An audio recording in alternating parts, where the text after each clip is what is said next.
That's the first table of the law. It's the third commandment. You shall not take the name of the Lord your God in vain. Notice John 8, verses 58 and 59.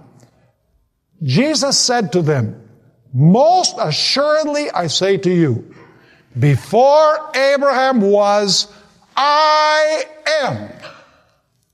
Who was Jesus claiming to be? Remember at the burning bush, Moses asked, what is your name when I go to Israel? I am that I am has sent me unto you.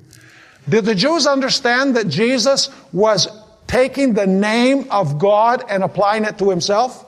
They most certainly did, because it says in verse 59, then they took up stones to throw at him, but Jesus hid himself and went out of the temple, going through the midst of them, and so passed by. So we find in God's holy law two tables. The first table describes our duty towards God. The second table describes our duty towards our fellow men.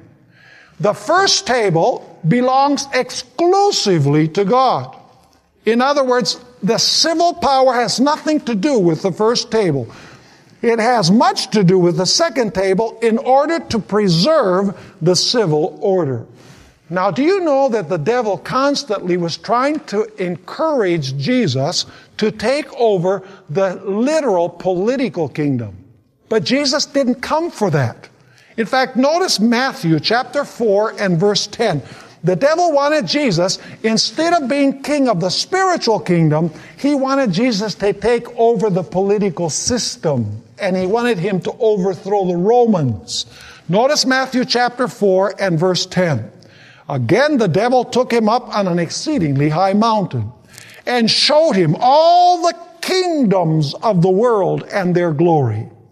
And he said to him, all these things I will give you if you fall down and what?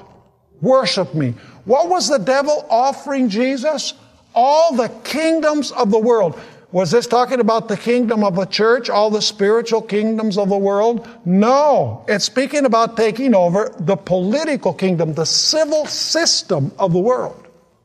By the way, this happened constantly during the ministry of Jesus. Notice John chapter 6 and verse 15. John chapter 6 and verse 15. This is after Jesus fed the 5,000. The people were very impressed. And it says, therefore, when Jesus perceived that they were about to come and take him by force to make him what? To make him king. What kind of king? A king of the church or the king of the state? The king of the state, of the political system.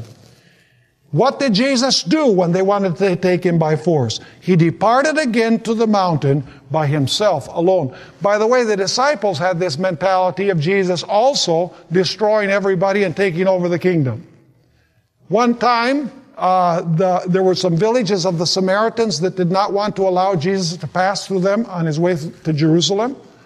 And so his disciples said, two of them anyway, the sons of thunder, they said, do you want us to call down fire from heaven and burn those people up? And notice what Jesus said in Luke chapter 9, 55 and 56.